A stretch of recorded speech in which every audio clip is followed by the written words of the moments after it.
감사가 무슨 감사지요? 날 구원해 주신 주 감사. 이것이 이제 이루어지면 모든 것이 감사가 됩니다. 가장 핵심은 날 구원해 주신 주 감사예요. 나같이 연약하고 나같이 부족하고 나같이 못났지만 하나님께서 나를 위해서 이 땅에 예수 그리스도를 보내주시고, 예수님은 나를 위해서 십자가에 죽으시고, 예수님은 나를 위해서 부활하시고, 예수님은 나를 위해서 성천하시고, 예수님 나를 위해서 재림하시는 분인 줄 믿습니다. 아멘. 이 사실이 복음이에요. 그래서 복음을 깨달으면 구원받은 사람은 날마다 감사로 살아가게 되는 줄 믿습니다. 아멘. 그래서 날 구원해 주신 주 감사, 모든 것 주신 감사예요. 하나님이 우리 모든 것을 주었습니다. 이 세상의 모든 것은 누구의 것입니까? 아버지의 것이, 하나님의 것이. 우리는 잠시 이 세상에 살면서 하나님께서 주신 것들을 누리고 살다가 하나님 때가 되면 부르시면 그냥 다 놓고 갑니다. 아무것도 가져갈 게 하나도 없어요. 그래서 우리는 나를 구원해 주시고 내가 이제 천국 백성이 되어서 살게 해주신 그 은혜가 최고의 감사인 줄 믿습니다. 그 구원의 감사를 날마다 누리며 사는 저와 여러분이 될 수 있기를 주의 이름으로 축원을 드립니다. 오늘은 지난주에 이어서 이제 대강절 두 번째 시간입니다.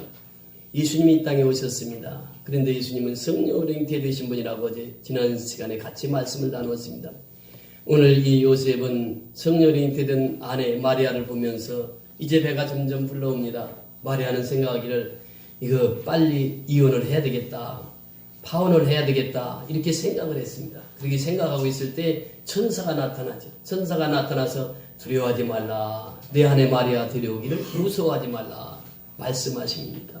그러면서 그 아이의 태중에 있는 아이는 육신적으로 잉태된 것이 아니고 영적으로 된 아이다, 신적으로 된 아이이기 때문에, 성령으로 된 아이이기 때문에 너는 그 아이를 낳아라. 그리고 그 아이의 이름을 예수라 하라. 그리고 예수는 저희 죄에서 구원할 자다, 이렇게 말씀을 하셨습니다. 오늘 본문의 내용입니다. 자, 여기에서 우리가 몇 가지 교훈해 주시는 내용이 있습니다. 첫째는 예수님의 탄생 자체가 신비로 탄생이 됩니다. 다시 말하면 성령으로 예수님이 이 땅에 오십니다. 이것은 사람이 할 수 있는 영역이 아닙니다. 하나님만이 할 수 있는 것이에요. 생물학적으로 아무리 연구해도 성령으로 잉태된 아이 증명할 길이 없습니다. 하나님만이 하시는 일이에요. 그러니까 하나님이 예수님을 이 땅에 어떻게 보내셨다고요? 기적적으로 성령을 통해서 보내주셨습니다. 그래서 예수님의 탄생 자체가 기적입니다. 여러분, 기적은 성경 전체에서 우리에게 말씀하시는 거예요. 여러분, 태초에 하나님이 천지를 창조하시는 거예요. 하나님이 천지를 창조하신 거예요. 기적입니다. 성경 전체는 기적의 책이에요. 여러분, 기적이라고 하는 것은 무엇입니까? 사람이 할 수 없는 일을 하나님이 하시는 거예요. 하나님은 하십니다. 그런데 하나님은 기적이 상식이 되신 분이에요. 하나님 하시는 것은 다 기적이에요. 우리가 보기에 기적이지 하나님 편에서 보면 어때요? 지극히 작은 일이고 지극히 하나님 보시기에는 그 일 다 할 수 있는 일들이에요. 그런데 우리가 보기에는 다 기적이라. 그 예수님 탄생 자체가 성령으로 잉태되어서 이 땅에 탄생하셨다. 이 기적 중에 기적입니다. 여러분, 예수님이 십자가에서 나를 위해서 죽으셨습니다. 그리고 사흘 만에 부활하셨습니다. 부활이 뭐예요? 기적입니다. 죽은 사람이 다시 살아났어요. 이것이 기적이라고 하는 사실이죠. 이 성경 전체가 우리에게 그 사실을 증거하고 있습니다.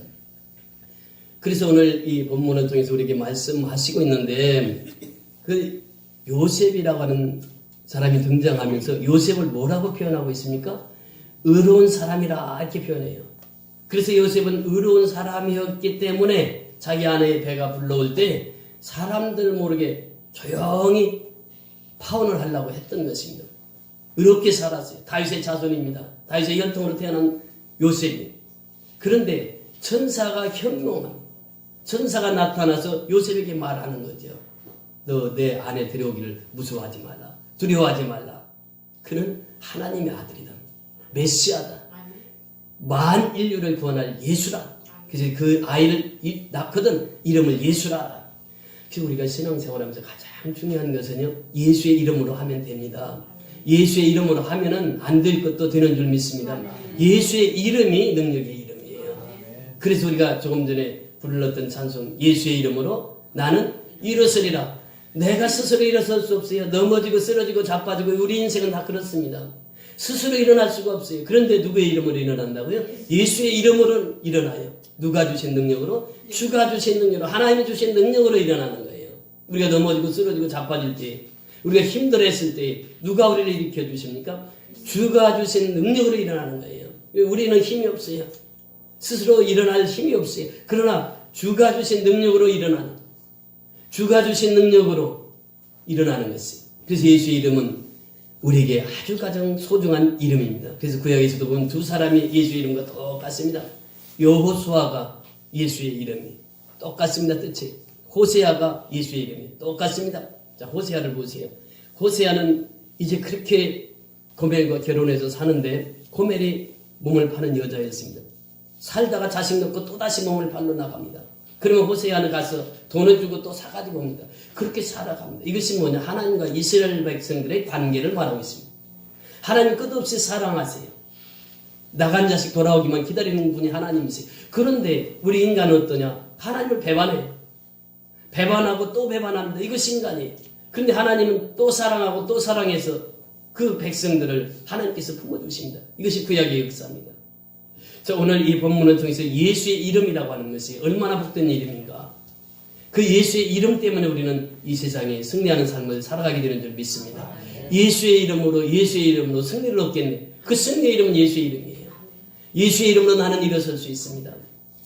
그래서 사도 바울은 고백합니다. 내게 능력 주시는 자 안에서 내가 모든 것을 할 수 있는 자. 다시 말하면 예수 안에서 예수의 이름으로 내가 모든 것을 할 수 있다라고 하는 것이에요. 할 수 있거든요. 무슨 말이냐? 믿는 자에게 능치 못함이 없는 자. 누구의 이름으로? 예수의 이름으로 능치 못함이 없는 것이에요. 다윗은 고백합니다. 여호와는 나의 목자시니 내게 부족함이 없다. 그러니까 하나님의 이름에 의지해서 사는 사람은 부족함이 없는 인생을 살아갈 수 있습니다. 그래서 날마다 감사하며 살아갈 수 있어요. 날 구원해 주신 주 감사. 그러면서 내가 기도하는 것마다 응답 주시는 하나님께 감사. 그렇게 하면서 살아가는 것이 우리가 기도할 때도요. 정말 말씀에 의지해서 기도하는 사람이 복을 받습니다. 우리가 기도한다고 하는 것은 하나님 앞에 아뢰는 것이 하나님 앞에 간구하는 것입니다. 그런데 말씀 없이도 간구할 수 있어요. 그런데 요한복음 15장 7절에 보니까 너희가 내 안에 거하고 내 말이 너희 안에 거하면 무엇이든지 원하는 대로 구하라. 그리하면 이루리라. 그 말씀 안에 거하는 것이에요.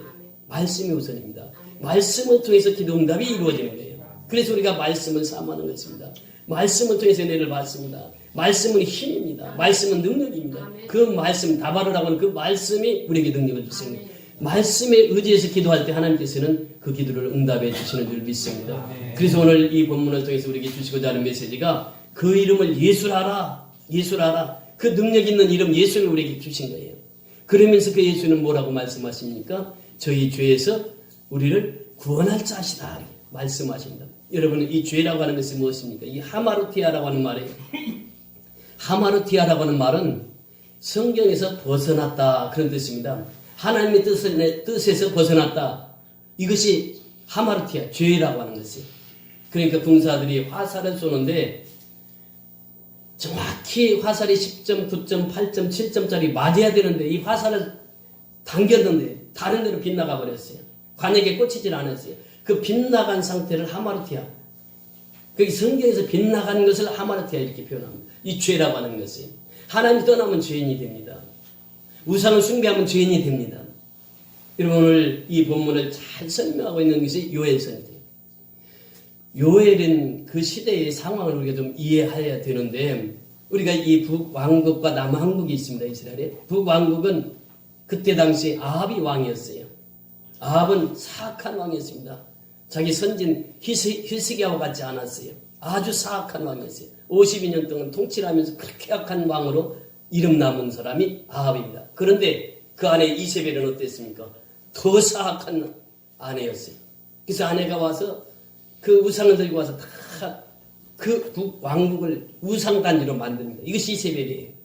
여러분, 갈멜산 사건 잘 아시잖아요. 그 왕 때 이루어진 사건입니다.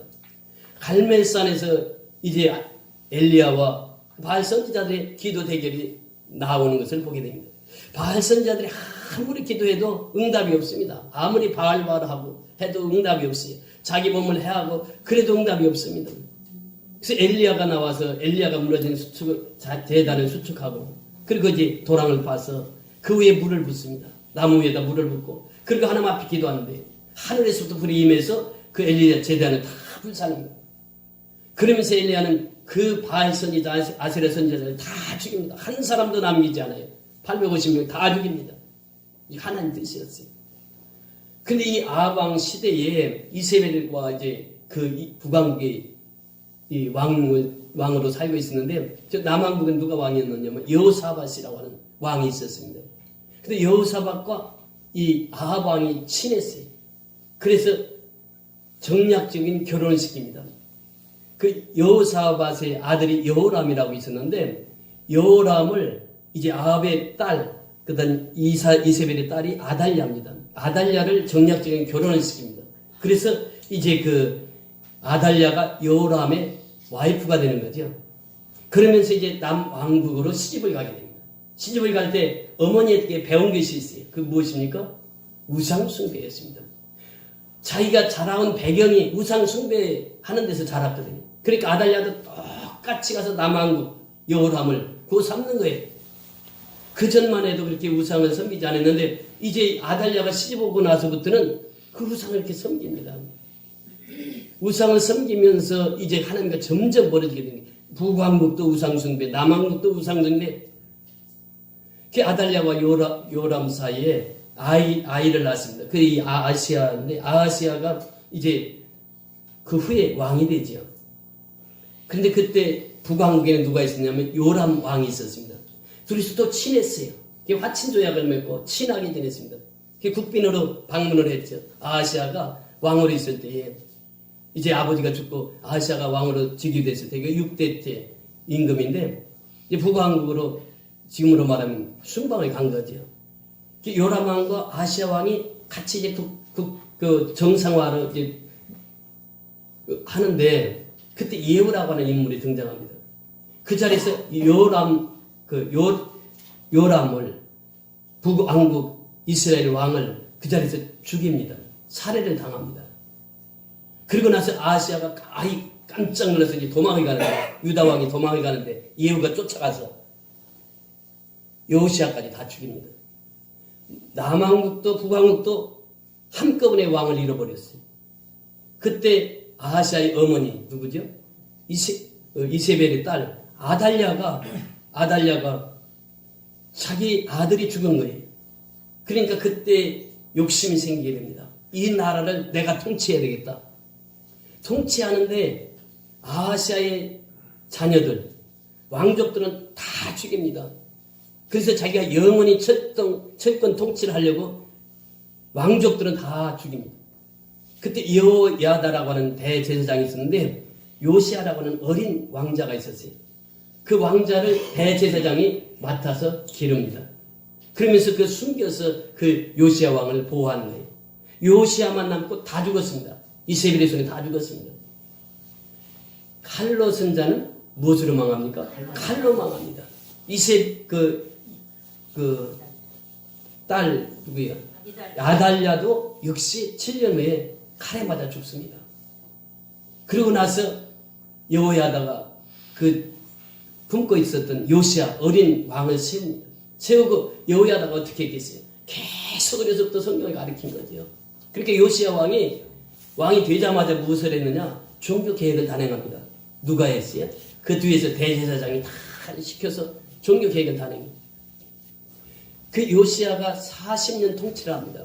그때 등장한 사람이 누구냐면 요엘이라고 하는 선지자예요. 요엘이라는 선지자가 등장하면서 요엘서 1장에 보면은 그렇게 말씀하십니다.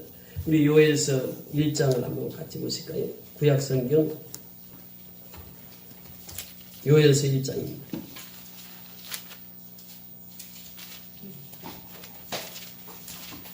1장 1절 같이 읽습니다. 요엘서 1장 1절.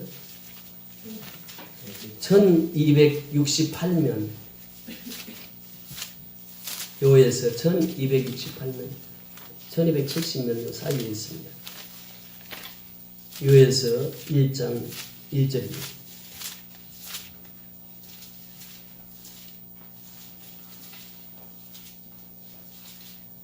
같이 봉독하십니다. 요엘서는 다 찾아보셔야 됩니다.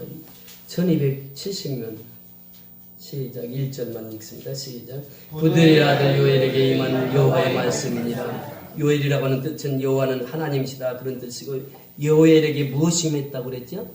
하나님의 말씀이 임했습니다. 여러분 아주 중요한 사실이에요. 말씀을 통해서 역사가 이루어집니다. 말씀을 통해서 세상의 역사와 또 이 말씀을 통해서 세상을 이끌어갑니다. 그래서 우리가 성경을 공부할 때 꼭 두 가지 사실을 우리가 기억해야 됩니다. 첫째는 사실을 인정해야 됩니다. 사실은 뭐냐면 역사입니다. 역사는 히스토리예요. 히스토리는 무엇입니까? 예수님의 이야기란 말이죠. 그러니까 사실이 있어야 진리가 등장되는 거예요. 그러니까 사실이 중요합니다. 역사적인 사실이에요. 우리가 예수님이 2000년 전에 오신 것을 어떻게 알아요? 역사를 통해서 압니다. 그래서 예수 믿는 사람은 역사관이 분명해야 됩니다. 역사를 알아야 진리를 알 수가 있어요. 그래서 이 진리는 예수님이에요. 예수님께서 내가 곧 길이요 진리니, 진리는 예수님이에요. 근데 예수님을 알려면 역사를 알아야 된단 말이에요. 지금 이 구약의 시대에 여호와는 하나님이시다라고 하는 요엘에게 임한 하나님의 말씀이 있습니다. 그 말씀이 있는데 4절 내려가서 보세요. 시작. 팥종이가 남긴 것을 메뚜기가 먹고 메뚜기가 남긴 것을 느치가 먹고 느치가 남긴 것을 황충이 먹었다. 이 말은 무슨 말입니까? 완전히 황폐되었단 말이죠. 아무것도 없습니다. 다 갉아먹고 그 농사를 지어도 아무것도 소출이 없는 거예요. 자, 9절 내려가서 보세요. 그래서 그들이 어떻게 했는지. 시작. 소재와 전제가 여호와의 성전에 끊어졌고 여호와께서 수종드는 제사장은 슬퍼하도다. 소재와 전제가 여호와 성전에서 어떻게 됐다고요? 끊어졌다. 예배가 끊어졌다 그 말입니다. 얼마나 무서운 재앙인지 몰라요. 예배가 교회에서 끊어진 거예요. 예배를 드리지를 못합니다. 왜? 아무것도 없어요. 곡물도 없고 드릴 것도 아무것도 없어요. 소재 전제가 다 끊어졌어요. 이 위기 때 자 10절부터 12절까지 보면 얼마나 그때 황폐했는지를 잘 말씀해 주고 있습니다. 시작. 밭이 황무하고 토지가 마르니 곡식이 떨어지면서 포도주가 말랐고 기름이 다하였도다. 농부들아 너희는 부끄러워할지어다. 포도원을 가꾸는 자들아 복할지어다. 이는 밀과 보리 때문이다. 밭의 소산이 다 없어졌음이로다. 포도나무가 새롭고 무화과가 말랐으며 석류나무와 대추나무와 사과나무와 밭의 모든 나무가 다 시들었으니 이러므로 사람의 즐거움이 말랐도다. 그래서 사람의 즐거움이 말랐는 아무것도 즐거움이 없습니다. 낙이 없습니다. 그렇게 살아갈 때 하나님이 명령하신 게 요엘을 통해서 명령하시는 것이 13절 14절입니다. 하나님 앞에 예배드리라 이 말인데요. 13절 14절 우리 다 같이 읽습니다. 시작. 제사장들아 너희는 굵은 배로 동이고 슬피 울지어다. 제단에 수종드는 자들아 너희는 울지어다. 내 하나님께 수종드는 자들아 너희는 와서 굵은 베옷을 입고 밤이 새도록 울지어다. 이는 소재와 전제를 너희 하나님의 성전에 드리지 못함이로다. 너희는 금식일을 정하고 성전 소집하여 장로들과 이 땅의 모든 주민을 너희 하나님 여호와의 성전으로 모으고 여호와께 부르짖을지어다. 아멘. 예배를 드리지 못하는 상황에서 금식일을 선포하고 성일을 선포하라. 그리고 여호와께 부르짖으라. 하나님 앞에 나와서 울라. 제사장들아 너희가 슬피 울라. 그리고 모든 백성들아 슬피 울라. 제단의 수종자 드는 자들아 너희는 울지어다. 내 하나님께 수종 드는 자들아 너희는 와서 굵은 베옷을 입고 밤새도록 울지어다. 무엇을 말하고 있습니까? 예배는요 하나님이 주신 그 은혜를 받는 시간 예배 시간이에요.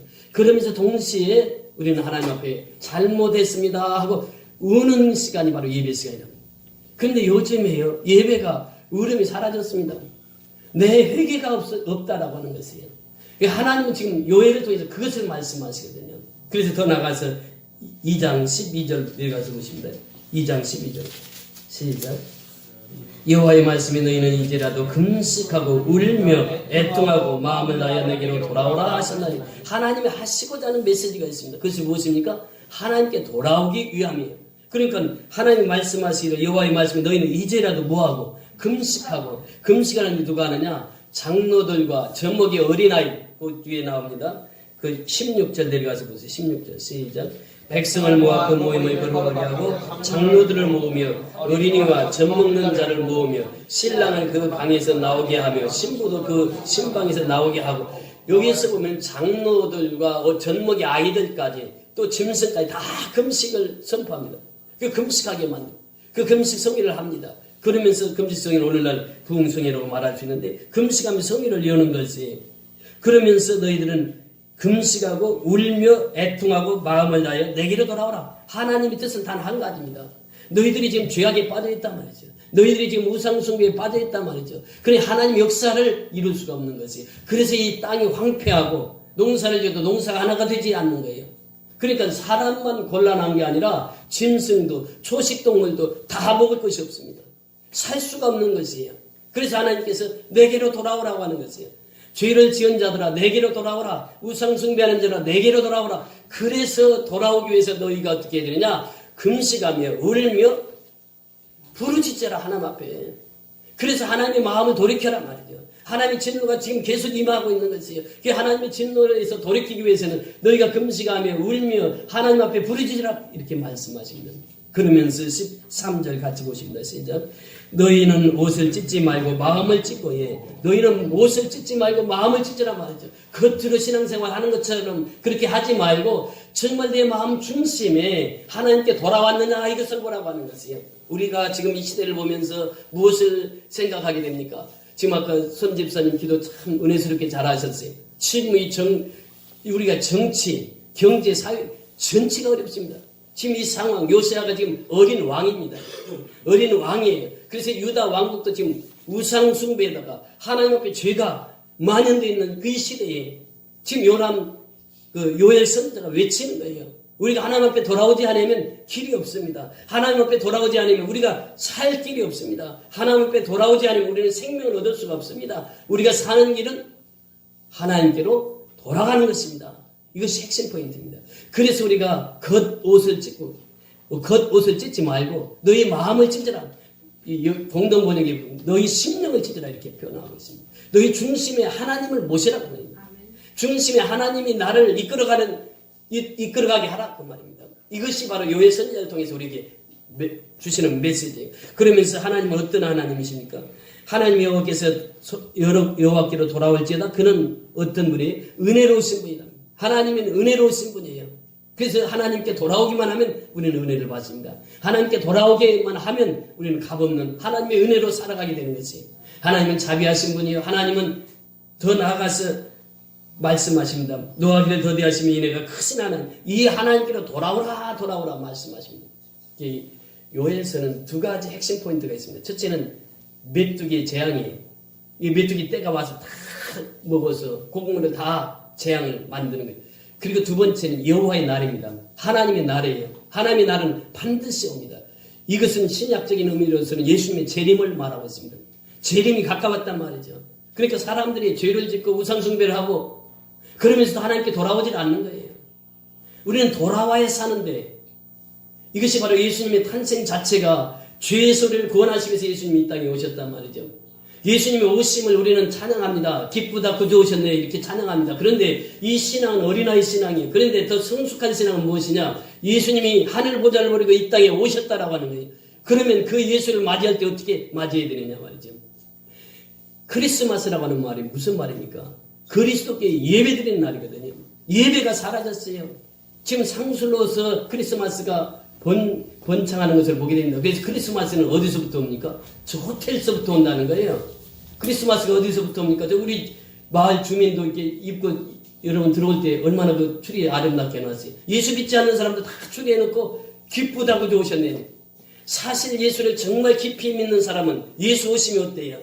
하늘 보좌를 버리시고 날 구원하시기 위해서 이 땅에 오셨단 말이죠. 그 날이 어떻게 해야 됩니까? 우리가 금식하며 울며 회개하며 통회하는 날이 예수님의 탄생이 되어야 될 줄 믿습니다. 이것이 그래서 우리는 예수님을 맞이할 때에 정말 예수님이 나를 위해서 죽으러 오신 분이에요. 하늘 보좌를 버리신 분이에요. 그리고 이 땅에 말고육간으로 탄생하신 분이 예수님입니다. 그래서 그 예수를 우리가 영접하기 위해서는 그리스도께 예배를 드리는 날이 크리스마스 날이에요. 크리스마스라는 그리스도께 예배. 근데 예배가 사라졌단 말이지 오늘날.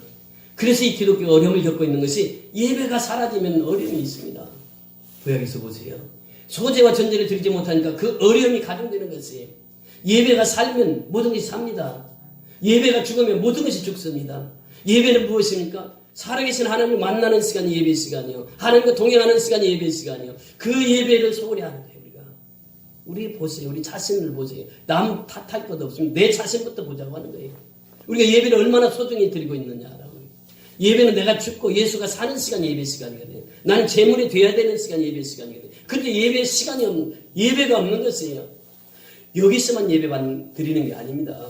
우리는 예배 드리고 생활 예배가 중요한 것이에요. 우리 선교연합회는 생활 예배를 참 잘 드리고 있어요. 생활 예배는 뭐예요? 직장에서 드리는 예배입니다. 그러니까 직장에서 하나님을 섬기는 자로서의 삶을 살아가는 것이에요. 너희 세상의 빛이라 너희는 세상의 소금이라 했는데 그 빛된 삶을 그 소금된 삶을 직장에서 가정에서 그렇게 살라고 하는 것이거든요. 생활 예배. 이 예배는 하나님 앞에 드리는 예배는 두 가지 예배입니다. 교회 나와서 예배 드리는 것과 그 다음에 하나님 앞에 그 생활 예배를 드리는 것. 내가 생활 속에서 그 예배 삶 속에 살아가는 것입니다. 여러분 그래서 예배는 무엇입니까? 하나님께 돌아오는 시간입니다. 우리 찬송가 527장에 보면요. 어서 돌아오 어서 돌아오 이 찬송이 있습니다. 이 찬송가 가사는 그 전영택 목사님이 지으신 찬송인데 이 목사님은 공부를 많이 하신 분이에요. 소설가이시면서 그 당시 크리스천 잡지도 펴냈고 그러면서 이분이 3.1 운동도 국가관이 투철한 분입니다. 이분이 이제 이 찬송을 지으면서 어서 돌아오 어서 돌아오 그 누가복음 15장에 탕자의 비유가 있습니다. 탕자의 비유를 통해서 이분이 이 찬송가 가사를 지은 거예요. 돌아온 탕자가 집을 떠납니다.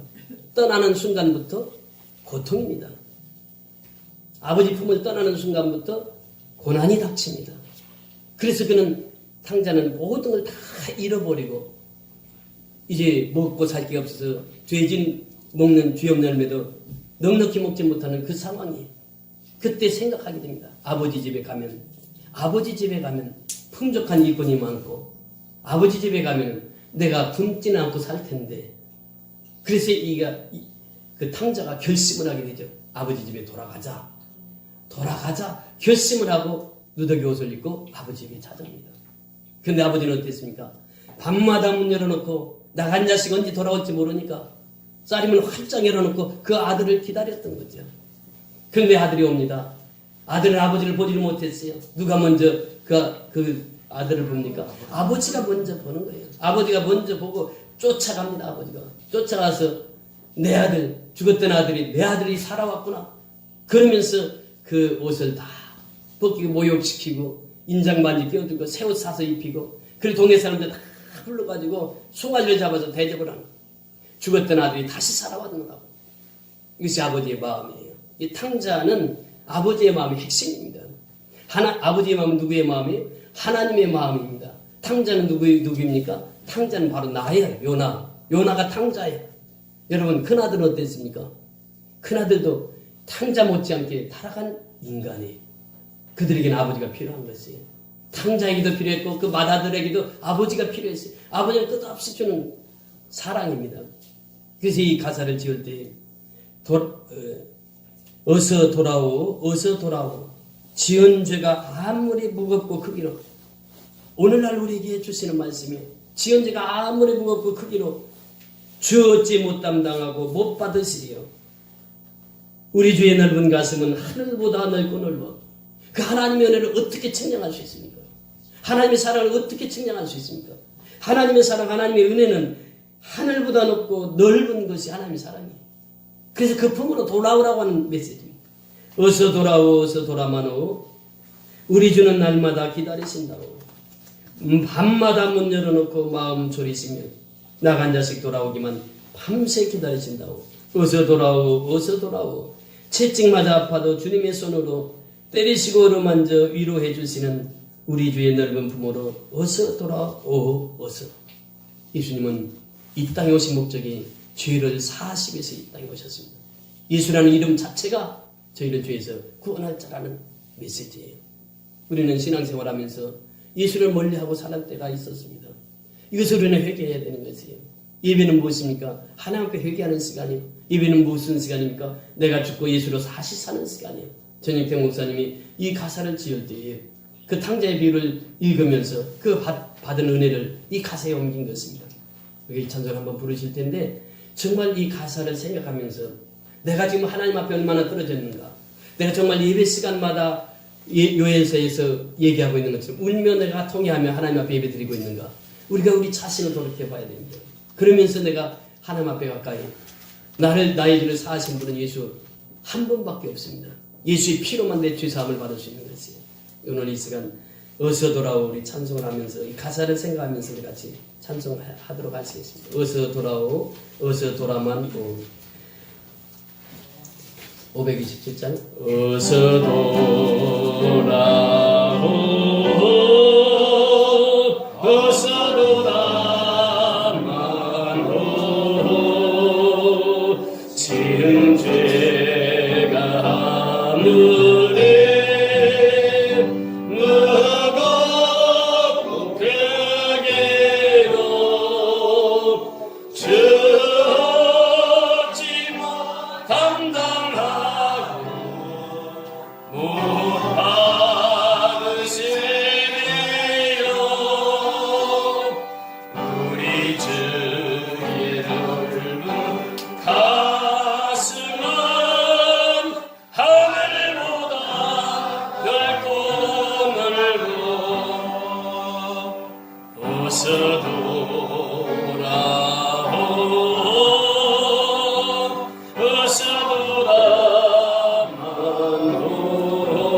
돌아만오 우리 주는 날마다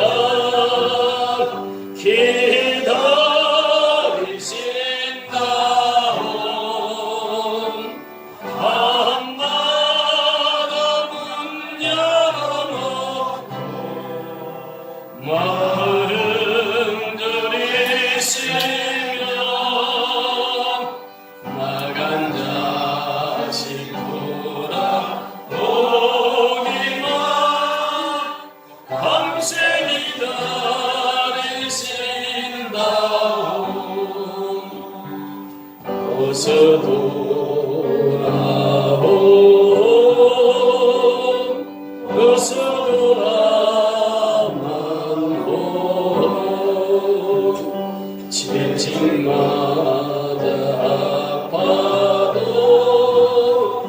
주님의 손으로 내리시고 어루만져 위로해 주시는 우리 주의 넓은 품으로 어서 돌아오소. 우리가 돌아갈 품은 예수님의 품입니다. 하나님의 품입니다. 하나님의 품에 거하면 근심, 걱정, 염려 다 사라지고 그 하나님 품 안에서 우리는 영생을 누리며 살아갑니다. 어젯밤에 미얀마에서 연락이 왔어요. 지금 우리가 이제 가서 첫날 양곤 선교연합회에서 부미를 하고 둘째 날은 경일로가 선교연합회에서 부미를 합니다. 셋째 날, 넷째 날은 내년도에 지을 교회를 가게 됩니다.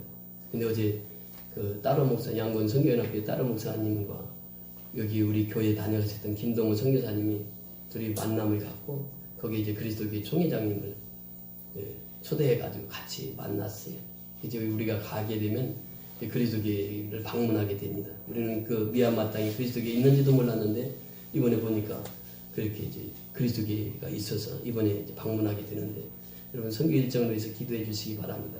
우리 손집사님이 기도하신 것처럼 거기는 어떤 위험이 도사리고 있는지 우리는 잘 알 수 없습니다. 항상 우리가 선교지 갈 때마다 지금 우리가 주님 앞 품 안에 돌아오지 않으면 선교할 수 없고 중요한 것은 내가 주님 품 안에 있을 때 선교도 하고 이웃 사랑도 나눌 수 있습니다. 항상 우리 자신을 주님 앞에 포커스를 맞추고 주님 품 안에서 승리하는 저와 여러분이 다 될 수 있기를 주의 이름으로 축원을 드립니다. 다 같이 일어나서